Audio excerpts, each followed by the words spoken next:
What's up, YouTube? Welcome back. So, you may or may not have heard, but a very popular video game called Mortal Kombat 11 was recently released. And some of you are probably like, well, what does that have to do with anything? You know? But let me explain. All right.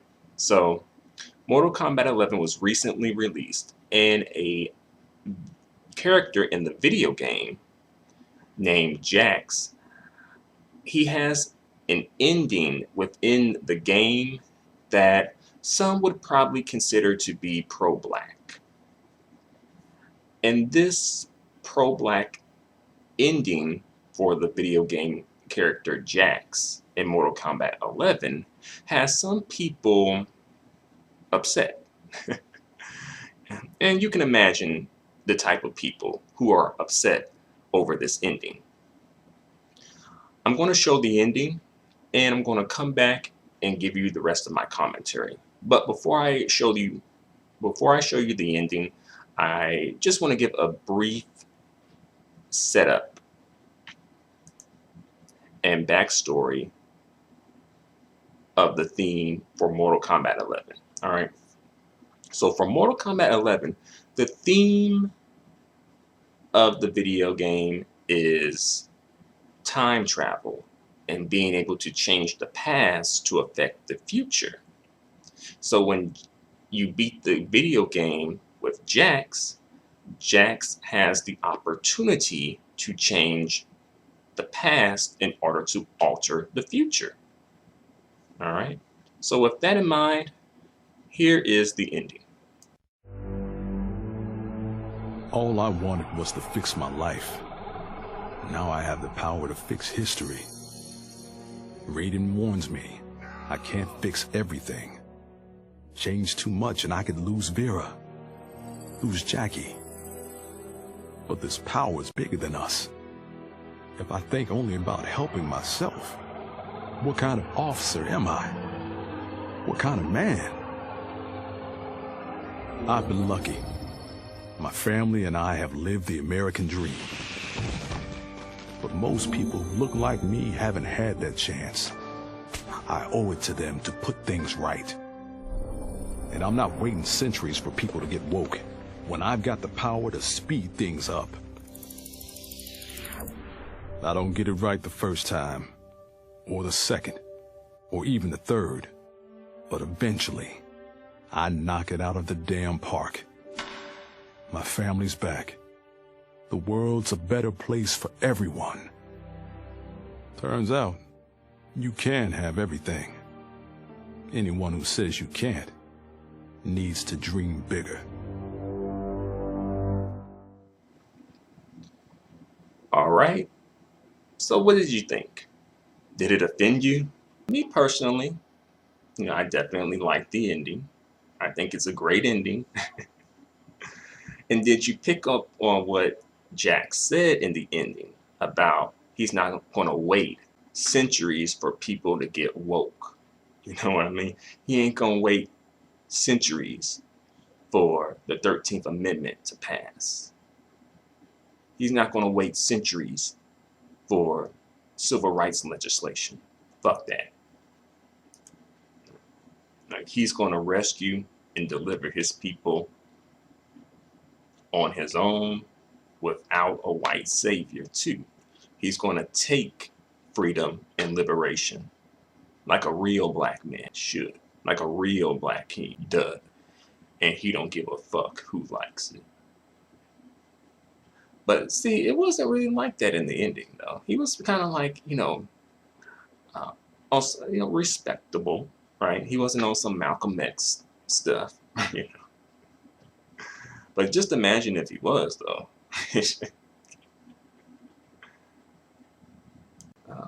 Well, it offended some video gamers. I don't know quite the reason why. But it offended some video gamers, all right? And I'll just give a brief history of the character Jax, all right?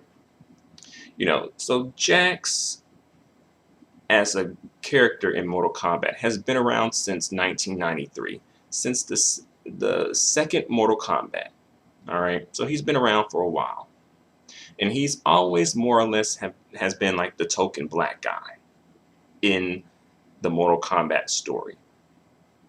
Um, you know, he has had storylines that are, respectable, where he plays a decent role, and he's not just, the token, but he has been like, the lone black guy in Mortal Kombat, pretty much throughout.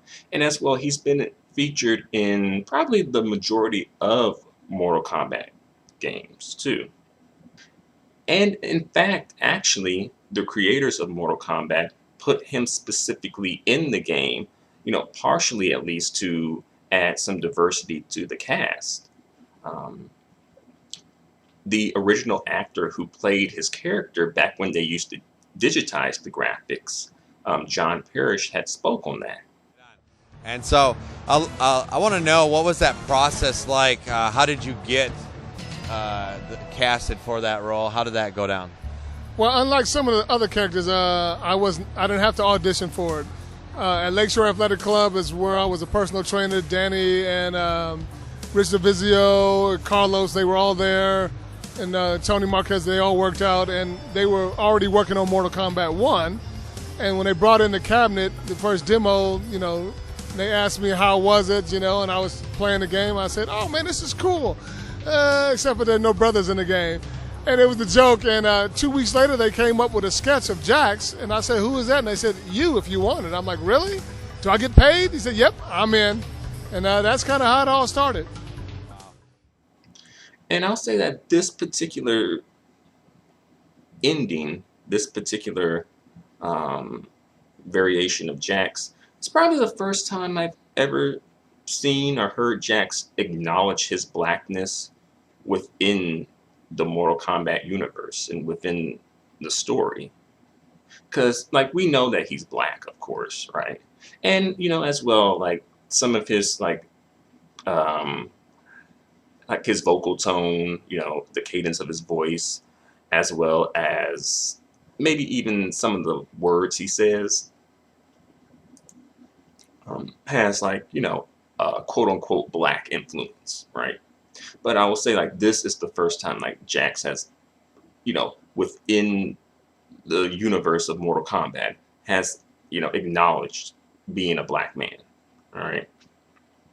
And as well, actually, I kind of think that his character, at least Jax, the initial Jax character before the reboot happened in Mortal Kombat 9, I think that his character was loosely, at least, based off of John Parrish, the man who portrayed him, because John Parrish, he was in the military. John Parrish also was really good with computers. He worked in IT. And also, John Parrish is really fit, in great shape. And I think that factored into Jax's initial character, because in the video game storyline, Jax is a part of the military. Of course, he's in great physical condition, and I believe he's also a scientist, at least in the initial story. The reboot, I think they changed the scientist part. I'm not sure. But, this fictional story, this fictional ending to a story, to an even more fictional story, it upset some people. And primarily some white people, probably some other people mixed into, but some white video gamers were upset over this ending. And I'm like, why are you upset over this ending? It does, that's like, is it really that offensive? But yeah, this fictional storyline seemed to upset people more than the actual injustice and massive violation of human rights that took place during the transatlantic slave trade. That doesn't really seem to upset them nearly as much as, an imaginary story of a fictional character going back and changing times to make it so that, slavery never occurred. Right? Also, notice in the ending that Jax never mentioned Europeans, Caucasians, or white people. He doesn't attack or invade Europe.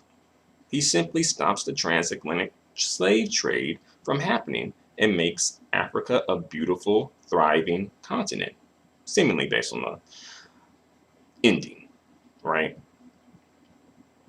You know, Wakanda forever, right? That's what people are calling the ending, right? And some people were offended by that. And I think, you know, partially this may come from the fact that, you know, some people want to remove black people, you know, especially some white people, but also some other people too, other groups of people too. But they want to remove black people from their blackness when they like them sometimes. That does happen, where they want to try and separate you from blackness because they may like you, but they may have a certain feeling about black people in general. And as well, they may not want to deal with the baggage that black people come with in terms of, you know, our history in the United States and just in the world in general, right? You know, like the discrimination, oppression, marginalization, you know, violence, dehumanization that occurred. And, you know, occurred because primarily from white folk, right? So, you know, I think for some of the people who are upset, they feel like, okay, you're bringing politics into video games, and they're upset about that. Which, on one hand, I can kind of agree with because sometimes, you know, politics can just be too much. I don't really think this ending is extremely political. It's just trying to stop a horrific, you know, event in history from happening, right? Um, but again, you know, of course, we're supposed to just be thankful for anything and everything, you know, right? You're supposed to just get full off the crumbs, you know? Um, and again, some people want to remove Jax from blackness because I think they like him as a character, but they don't want to deal with the baggage that he comes with as a black person. Even though he is a fictional character and he probably really wouldn't come with, like, he's a fictional character, so he's not like a real person, right? So, yeah, but I think for these people who are upset, they're like, you know, don't, low key, like, don't ruin the fantasy or don't ruin, you know, their vision. I don't know how to put it, but it's something along those lines where it's like, kind of like just, you know, we imagine him being this way. Don't ruin that for us. Don't take that away from us. All right. Perhaps even on some level, you know, wanting to low key even live vicariously through Jax. You know, although if Jax had did something that was like coonish, you know, like, you know, um, made America great again, or like some crap like that, you know, some political crap like that, I'm pretty sure these people wouldn't be nearly as upset if what he did aligned with white supremacy in some way.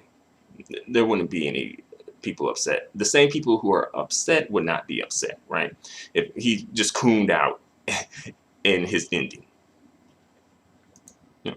And also some other people mentioned too that other characters in the video game like Katana, Devora, Baraka can be race first, but not Jax. Like, if you look at their video game endings, they are race first. You know, granted, their races are kind of like imaginary, and Jax's race is real, but still, you know, no one really, you know, they didn't get upset about when, you know, Katana wanted to change Outworld to Adenia again, you know, or when Devora wanted to make like, you know, bugs like the dominant species on Earth, or when Baraka wanted to make Tarkata great again.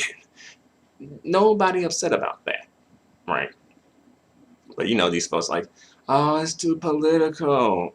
But really, it's honestly, it's just too pro-black for them, right? Because even in a fictional situation, they can imagine it scares them and it makes them uncomfortable for black people to have some sort of not some sort of power, but even just like, concern for black people, other black people, you know. And also, one more thing, this is off subject, but did you notice in the ending that his daughter Jackie, like low-key looks like Beyonce? Which is a little strange considering the fact that, the slavery never occurred in this particular ending. And she kind of looks like less black than the actual situation in the present where Jackie is now, where slavery did occur, right? It's like, I don't know. I don't know if that was like I don't know where that came from. But yeah, if you look at the ending, Jackie low-key kind of looks like Beyonce. And then some people came through and said like, oh, that's Johnny Cage's like daughter, really. Like that version of Jackie, that's when Johnny Cage is the father. Yeah. Considering this is Jax's perfect ending, I don't think that's probably the case. But yeah, nevertheless, it's something to take note of, right? So I'm going to bring this video to a close. I don't want to go on for too long, but I just want to get you guys' opinion on this. What do you think? Let me know in the comments section. Until the next video, adios and goodbye for now.